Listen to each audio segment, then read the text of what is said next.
Hola muchachos, espero que se encuentren bien. El tema de hoy es geometría. Ya les he dicho lo mucho que me gusta la geometría. Hoy les vengo a traer, digamos, dos temas fuertes. Fuertes en el sentido de que son muy importantes para sus vidas, para el desarrollo, para su conocimiento, para todo. Verán, el tema son ángulos entre paralelas y ley de senos y cosenos. Para algunos ya lo vieron, otros entonces para recordar un poquito. Empezaremos hablando con lo que son ángulos entre paralelas.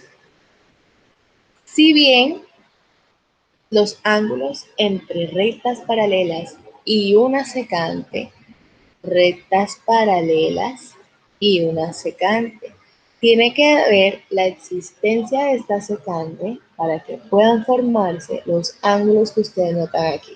Ustedes saben que entre dos rectas paralelas nunca se van a formar ángulos porque nunca se van a cortar, nunca va a haber un vértice entre ellas, ¿verdad?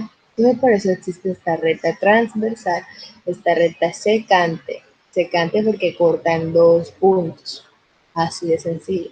Este concepto se ve mucho en geometría euclidiana y son 8 ángulos formados por estas dos rectas y una transversal, ¿ya?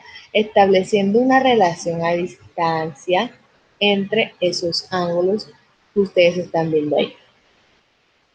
Entonces, nosotros podemos hacer algunas denominaciones, como lo que son los ángulos alternos internos, los ángulos alternos externos, los ángulos colaterales internos y los ángulos colaterales externos. Empezaremos diciendo los ángulos alternos internos. Verán, como su nombre lo dice, alternos, pero vamos a hablar de los internos, son los que se encuentran dentro de esta región delimitada por estas dos rectas, es decir, todo esto que está aquí. Es decir, que mis ángulos alternos internos serían este, que le corresponde a este, porque se alternan, no están en una misma línea, no, se alternan, porque se llaman alternos.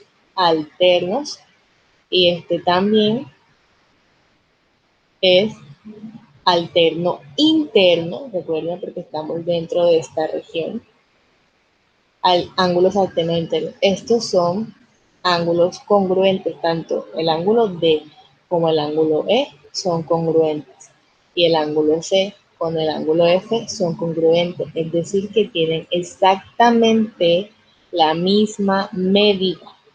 Así de sencillo. Ahora, si nos vamos a los ángulos alternos externos, son los que vamos a encontrar fuera de esas líneas, como acá y como acá. El ángulo alterno externo a este es este ángulo acá, y el ángulo alterno a este es el ángulo acá.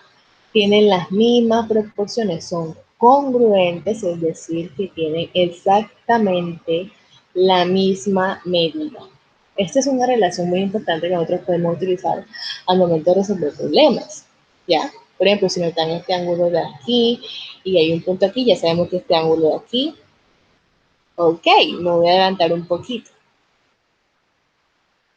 Para no adelantarme, vamos a seguir con el proceso. Ángulos colaterales internos.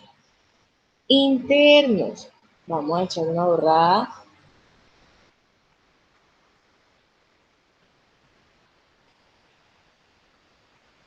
Ángulos colaterales. Miren que ahora sí son colaterales. Colaterales quiere decir que están en el mismo sentido, en la misma línea. ¿Sí?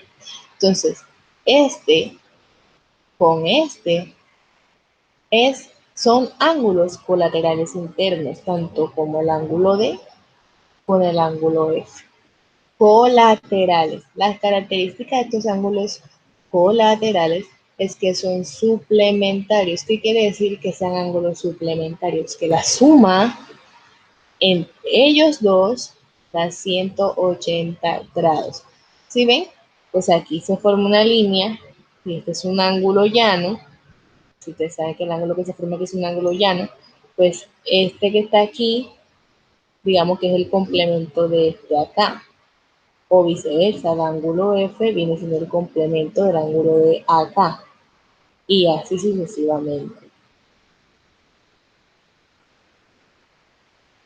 Entonces, por eso es que son ángulos suplementarios, porque uno suplementa al otro en la medida de que ambos tienen que medir, o la suma de ellos dos da 180 grados. Ahora,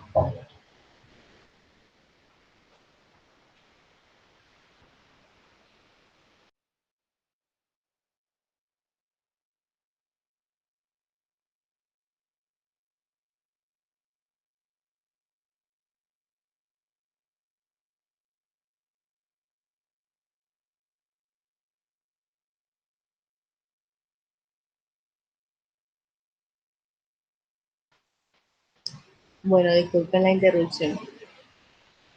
Les decía, ángulos internos, ángulos colaterales internos son suplementarios, igual que los ángulos colaterales externos. ¿Sí ven? Este con este debe medir la suma, debe dar 180, al igual que este con este. Recuerden que una cosa es que sean internos y otra cosa es que sea externo. Ahora nosotros podemos decir, ahora sí, lo que les iba a decir era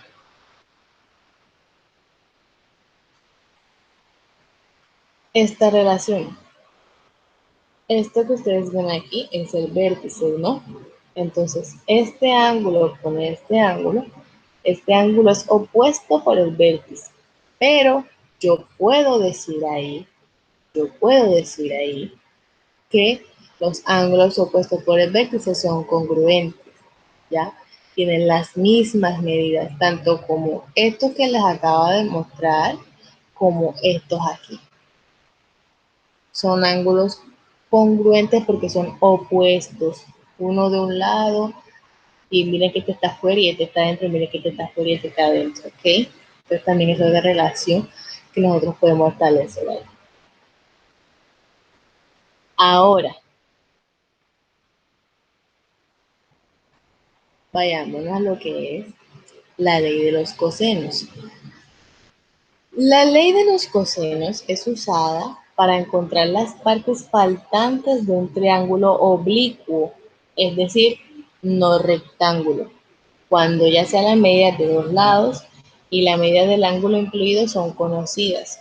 Por ejemplo, cuando ustedes han escuchado la relación lado, ángulo, lado o lado, lado, lado, son conocidas, entonces se puede y se aplica, o es necesario que se aplique, si queremos encontrar con otra medida, la ley de los cosenos, ya que es imposible usar la ley de los senos en este caso porque no podríamos establecer alguna proporción que pueda resolverse. Entonces, ¿qué establece la ley de los cosenos? La ley de los cosenos establece que si al cuadrado, es decir, un lado del triángulo, es igual a A al cuadrado más B cuadrado menos 2 veces A por B por el coseno de C. Si ven que esta fórmula se parece mucho a lo que es el teorema de Pitágoras, con la diferencia en el tercer término. Si en este tercer término, esto que está aquí es el ángulo. Si este ángulo aquí fuera 90, aquí sería el coseno de 90 es 0. Por tanto, 0 por todo esto se anula y solamente nos queda la formulita que conocemos para el teorema de Pitágoras. Es por eso que cuando un ángulo mide 90 grados, no se utiliza la ley de los cosenos. Es por eso que dije que esta ley se aplica para triángulos no rectángulos. ¿Sí ven? El ángulo aquí no puede ser 90. Ahora,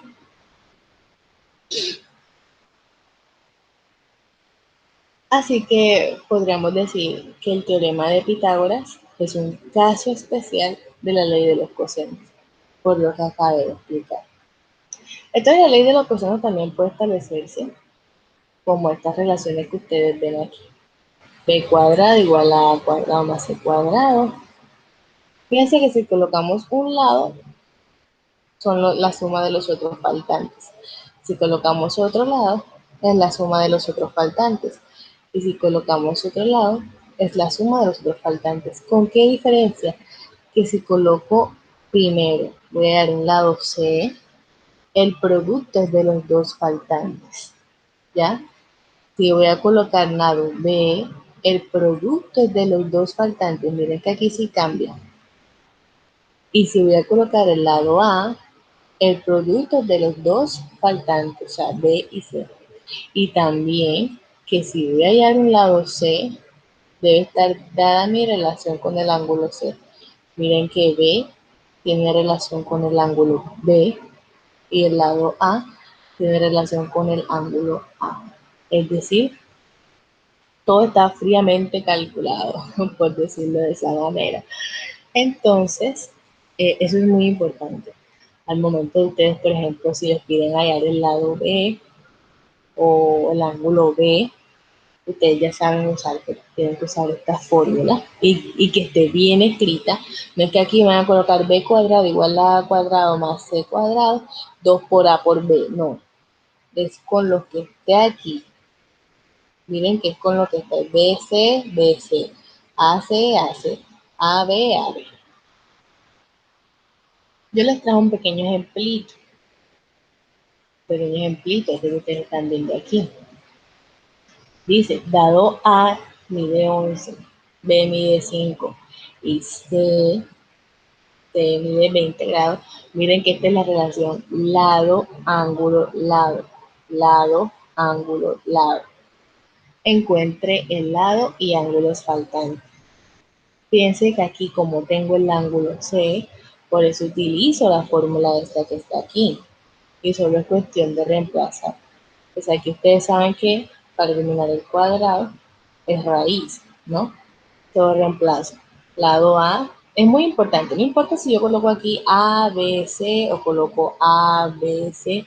No, no es tan importante. Pero lo que sí es importante es que donde yo coloque, por ejemplo, si aquí coloco A, inmediatamente el frente debe ser el cateto A. Si yo coloco aquí B, inmediatamente el lado del frente debe ser el cateto B. Y si yo coloco C acá, inmediatamente tiene que ser C acá. En este caso, hasta aquí, miren que A mide 11. Y B está aquí, miren que B mide 5. Entonces te piden que hayas el lado y los ángulos faltan. Esto solo es cuestión de reemplazar. A cuadrado más B cuadrado menos 2 por A por B por el coseno del ángulo. Asegúrese de la calculadora esté en radianes, en grados, por favor. Y eso les da 6.53. El lado, 6.53. Entonces, para encontrar los ángulos faltantes, ahora es más fácil utilizar la ley de los senos. La ley de los senos me dice que un lado sobre el seno de ese ángulo. Fíjense, por eso que les decía que la relación es muy importante donde tú coloques el cateto A. B es seno de B y C es seno de B. Si yo tengo A, que me lo da el problema. Tengo B que también me da el problema. Y tengo el lado C que lo acabo de hallar junto con su ángulo. Entonces solo es cuestión de despeje. Miren, 11, seno del ángulo viene siendo 11 por el seno de 20 igual a 6.63 y el seno de viene siendo 5 por el seno de 20 sobre 6.53. Y acá me da el ángulo A y me da el ángulo B. Es así de sencillo. Entonces aquí sí se puede usar la ley de los senos. Pero si yo tuviera, por ejemplo, que necesitaba que siquiera tener un ángulo o que siquiera tener un lado, porque si no tengo este lado aquí me queda como la ecuación muda, o sea, no me está diciendo nada. Entonces, son funciones complementarias, es decir, puedo hallar una y luego la otra, y es decir, puedo complementar el uso. Entonces, digamos que estas son leyes porque nos sirven para eso, para hallar lados, para hallar ángulos, y que en geometría eso es muy importante. Entonces, esto ha sido todo por el video de hoy. Espero que les haya gustado mucho. Cualquier inquietud me la hacen saber y yo estoy a su disposición. Muchísimas gracias.